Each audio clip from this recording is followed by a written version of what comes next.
Welcome back sa radio show ninyong walang title pero may beautiful DJ. Hatid ang ating topic for today. Huwag ka nang kumontra, di mo naman ako nakikita. Pero kung makita mo at masilayan ng aking ganda, sure naman akong mag-a-agree ka.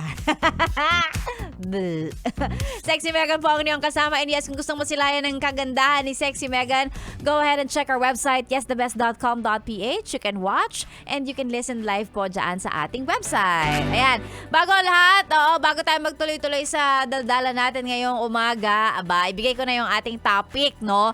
Kung kahapon, ang sabi ko ay ano yung gagawin mo kung sakaling huling araw mo na sa mundong ibabaw. Ngayon naman, ang tanong ni Sexy Megan, simple lang. Actually, hindi pala tanong ito. Ito ay fill in the blanks. Di ko kayang mabuhay ng walang blank. Yan. Di ko kayang mabuhay ng walang blank. Ayan. Parang ano to? Parang ang question ay, ano yung isang bagay na you can't go a day without doing it?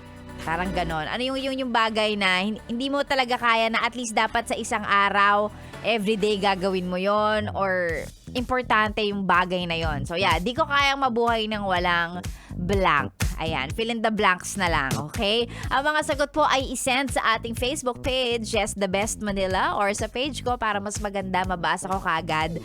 Search nyo lang po, Sexy Megan. Hindi ko kayang mabuhay ng walang blank. Ako, magpapakatotoo na ako. Ang hirap mabuhay ng walang internet.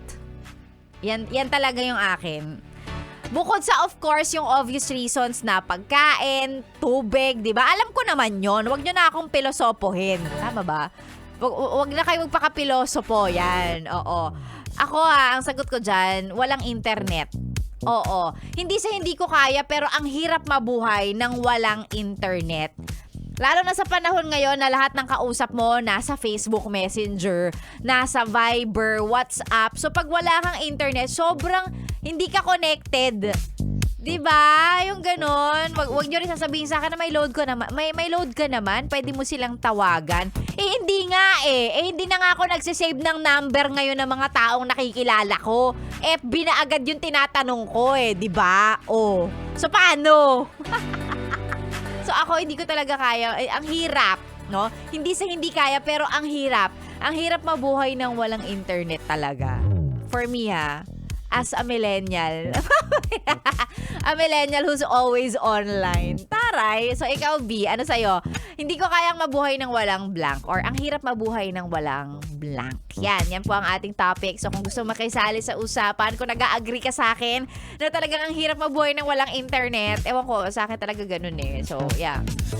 Go, isend ang mga sagot sa ating Facebook page at babasahin natin yan maya-maya lang. Sexy Megan po ang niyong kasama tuloy-tuloy hanggang mamaya pang alas 9 sa stasyong nakakayang, nakaka-fresh 101.1. Yes, the best!